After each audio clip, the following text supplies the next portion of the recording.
An Abi Hurairata radhiyallahu anhu an Nabii sallallahu alayhi wasallam qala idha ata ahadakum khadimuhu bi ta'amin fa in lam yujlisu ma'ahu falyunawilhu luqmatan aw luqmatayn aw uklatan aw uklatayn fa innahu waliya ilajahu. Rawahu al-Bukhari. Al-uklatu bi dhammi al-hamzati wa hiya al-luqma.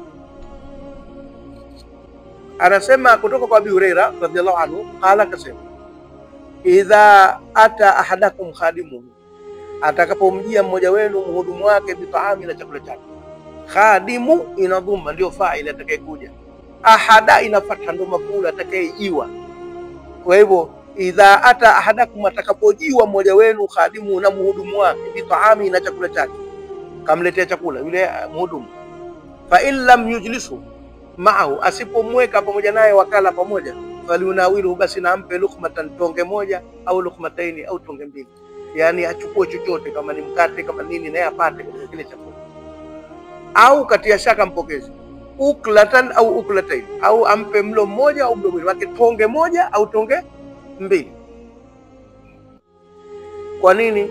Fa innahu waliya ilajahu, kwa sababu yeye kashughulikia mapishi yake. Waliya kashughulikia, ilajahu hapa ni mapishi, kashughulikia mapishi ya kile chakula.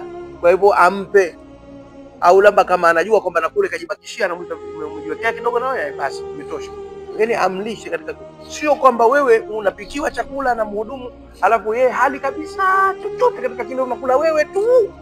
Hii sio, kinajenga roho mbaya. Ndio mwanzo wa kuibiwa shinyango za nyama jikoni, kwa sababu humpi. Tumefahamiana eh? Hakusema akapokea nani hadithi, au kasema rawahu al-Bukhari, kaipokea Bukhari. Basi kwa leo tufike hapa inshallah taala. Assalamu alaykum.